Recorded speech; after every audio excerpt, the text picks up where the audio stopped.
Well, welcome back to We Don't Color on the Dog, the In Weekly podcast. We've got with us Democratic candidate for governor, David Jolly. Good morning, David. Hey, Rick, good to be with you. And I love the title because I'm having this whole conversation about yellow dog Democrats and blue dog Democrats. So whatever color it is, let's get your support. All right. Well, I don't think people realize that you have a Pensacola connection. Sure. I lived in Pensacola for several years. My parents actually are probably there about 20 years. They moved there just about the time I graduated from high school. My father was in the Southern Baptist Convention. It's called a director of missions, kind of like a pastor to the pastors. But yeah, they were in ministry in Pensacola, Escambia, and frankly, counties surrounding Escambia for about 20 years. Well, it's changed a little bit, David. I think we've grown up some. Yeah, definitely. The last time we talked, gosh, it was probably 8 or 9 years ago. You were a Republican running for the U.S. Senate. That's right. A lot has happened since then. You've been independent and now Democrat. Talk about your political evolution. Yeah, people say, hey, Jolly's changed. I think we've all changed. I mean, I certainly look at some of my Republican colleagues and think, look, we used to be the party about less government and fiscal discipline. Now we're exploding debts and we want politicians in your bedrooms, your classrooms, and your doctor's offices. And that's not a journey I wanted to take with them. But it's a very important question for two reasons. One, I think change is part of the strength of this campaign. I think most voters have changed, particularly since the advent of Donald Trump. Some folks' politics have hardened. Some have changed. Some have changed parties.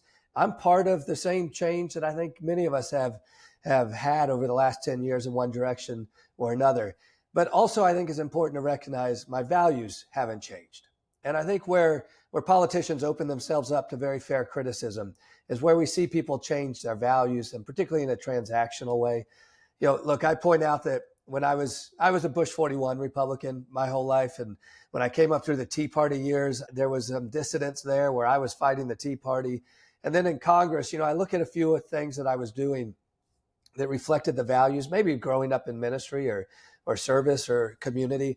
But, I was a Republican who supported marriage equality in Congress. I supported climate science. I supported gun violence prevention, campaign finance reform. And as an independent for 6 or 7 years, what I really loved was the ability to kind of exercise those values untethered from major party dogma.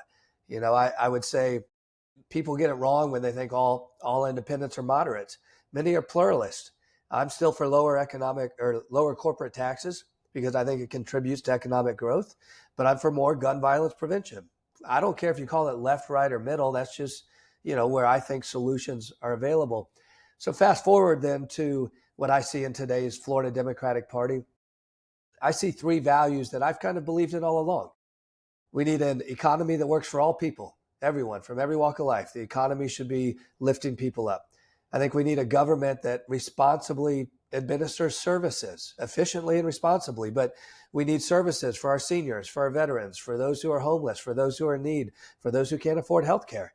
I think there's a role for government to provide services to people. It's our government. We pay for it. And I don't think we should attack government. We should figure out how to efficiently use it as a tool. And then the third value is I do think we need to be a party, but a state of Florida where everybody is welcome, whether you were born here, you immigrated here from overseas or from Ohio, regardless of who you love, the color of your skin, who you worship. I think everybody deserves respect and dignity, the same rights to be lifted up, to recognize your contribution to our culture and to our economy. Those are the values. And I think if we start by discussing what are the values that we should lead the state with, the policies kind of flow from there. So sure, it's been a journey. I've changed my mind on some issues, right? I've evolved on some issues, some policies. But I think the values have been reflected in that journey all along. David, one of the challenges that I see for Democratic candidates, particularly in the state of Florida, is that the Republicans are defining the Democratic Party, not the That's Democratic Party itself. And you've been a political analyst. I've watched you on Joe's show. Joe Scarborough was one of the founders of this paper with me. Talk about that. How do you change that dynamic where you get to define who you are, not the Republican? So importantly, but I would also say Republicans are off message right now in a big way. A Democratic nominee can win the governorship next year in Tallahassee because we're in the midst of a change election nationally with a true affordability crisis in the state of Florida. that our leaders in Tallahassee are ignoring, don't feel the urgency about, and don't want to solve. And so this is a governor's race. This race is singularly about the affordability crisis, largely driven by the cost of housing because of a property insurance market that has collapsed. The private property insurance market in Florida has collapsed. It's not coming back. Republicans are lying when they say it is. They're tinkering around the edges. We need a state catastrophic fund to move hurricane coverage out of the private market. It can drive down, in many cases, property insurance by 50 or 60%. We need generational property tax reform, not just a cut and no idea where the revenue comes from to replace that. But if you'll recall, 20 years ago, the issue was we need to save our homes because longtime homeowners were being priced out. Now we have an inverted crisis. First-time home buyers can't get into the market because of insurance and taxes. So how do we save our homes, but have generational reform to rebalance and provide a more equitable property tax solution that helps first-time home buyers? We've abandoned public education. You believed in the Republican voucher system, but now the school's taking the voucher, but they want an extra 10 grand from you because they raised tuition over the cost of the vouchers. That's an affordability crisis. If, as Democrats, we focus on where voters are on the issues in 2026 in a governor's race, recognize, Rick, nothing I just said had anything to do with Donald Trump. This race is not about Donald Trump. The Republican nominee, the Republican Party already wants to make it about Donald Trump. If we fight on that playing field, we'll lose. But I'll tell you what they've done. They've already said Jolly's wrong. Byron Donalds said, after I got into this race, Byron Donalds said, I know Florida. Florida wants more of the same, more of the same. I don't think that's the case. This is a lived experience for my wife and I with a 6-year-old and 4-year-old. The affordability crisis is real. Crisis in education is real. I think people want change. If we make this race about change versus more of the same, and we don't fall into the trap set by the Republican nominee, we'll win. I know we'll win. Well, you have watched this on a national basis, David, and I think we do see it's almost the anti-woke issues that are out there, library books and gender identification. Those all, to me, are keep away from looking at the very issues that you want to look at. We haven't seen a legislature really tackle the kitchen table issues. That's kind of how I look at it. Yeah, that's right. And look, I also think we have to expose some bad faith here. I mean, we should be a state and a country that's working in good faith for equity for all people. We shouldn't step back from that just because maybe major conservative media platforms and some Republican politicians have tried to make it a toxic issue. Somebody has to defend every community across the state and across the country. We can do that. But it becomes a distraction when what people really want to talk about is the affordability crisis. And so, look, when I got into the race and Byron Donalds hit me on Trump this and leftist this and socialist this, understand Byron Donalds did not offer a single solution on the property insurance crisis, on real property tax reform, or on why Republicans don't want to invest in public education, right? The solution to failing schools with excellent teachers could be invest more in those failing schools and give teachers more ability to teach. And this goes back to what I said earlier. How about we get politicians out of the classroom and out of the doctor's offices and out of the bedrooms? How about we actually trust Florida's families? I mean, it seems to me that Republican leaders in Tallahassee today just want to trust some of Florida's families. I want to trust all of Florida's families. We shouldn't be making decisions in politics about which families we trust and which families we don't. How about we make this a Florida for everyone, for all people, focus on the affordability crisis for all people? That's what we have to focus in on. If we draw that contrast, we end up in a race next year, Rick, that looks like Andy Beshear winning Kentucky, Steve Bullock winning Montana. We can win with a coalition. This is bigger than a candidate. What I like about being a Democrat is we accept math. There aren't enough Democratic candidates or Democratic voters in Florida to elect a Democratic governor on their own. This has to become a coalition bigger than party where people say, you know what?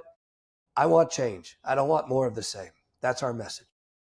You know, David, you served with Ron DeSantis in Congress. Y'all were there at the same time. Have you been surprised at some of the things that he's been pushing since he's been governor? Not so much, Rick. I mean, the one thing I saw in him as a freshman is he was a man in a hurry in a very safe red seat where he could have arguably stayed there for a decade. He started nationally fundraising for his next office as a freshman in Congress, going all around the country. And he was very good at it. Actually, it amazed me how good he was at creating a national following. And so he was always trying to skate where the puck was going because he had his eyes on the White House from the very beginning. And unfortunately, what that meant in today's toxic environment, whether he believes it with conviction or just followed the movement, was to unleash culture wars, to attack communities in the state of Florida, to engage in policies that have further marginalized us and reduced the interest of tourists from coming to Florida. Young people growing up say, I don't know that I want to still live here. Retirees who just thought they're going to spend their last few decades here in quaint Florida are facing an affordability crisis and culture wars that they don't want to be a part of. So I think the division he's created is wrong. We also have to recognize that not everything a Republican does is wrong, right? The state has made investments in reserves and a stabilizing fund. That's important. The Senate Republican president right now wants a rural renaissance, wants to spend $200 million for last mile corridors to some of our struggling counties. We should say, yeah, let's do it. Let's make it $300 million. Part of it is recognizing if something's working, let's do it. Let's keep doing it.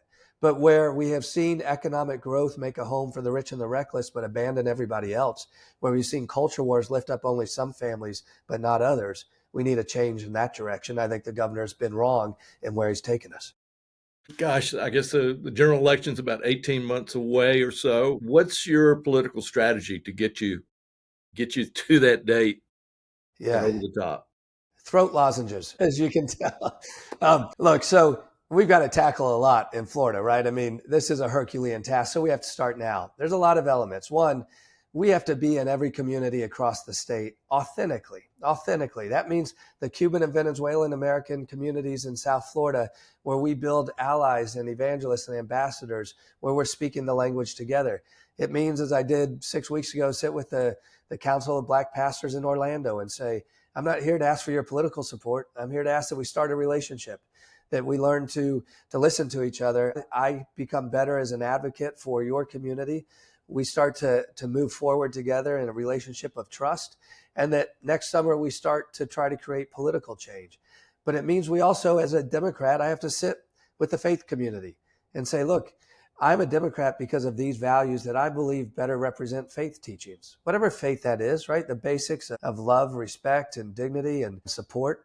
I have to go into gun communities and say, we know gun owners aren't the problem, but our gun laws are. And if we strengthen gun violence prevention in the state of Florida, we're going to protect your kids and grandkids just like we'll protect mine. We need to go into ag communities and say, your labor markets are tight because of the governor's policies on immigration. And we actually want to recognize the contribution of our immigrant communities to our ag economy and to our tourist economy. We also have to be Democrats willing to go into South Florida and condemn communism and socialism and say, we think capitalism provides the right opportunity for everyone, but we're going to fight for fair capitalism. Instead of perhaps allowing capitalism to get away from some communities, we want it to benefit everybody. We will get outspent as a Democratic candidate, probably 2-1. We have to build a coalition of change that is deeply rooted in communities, and we have to start now. David, I'm sure we'll talk a lot over the next few months, but thank you so much for doing this today. And it's good to have you back in Pensacola. Thank you.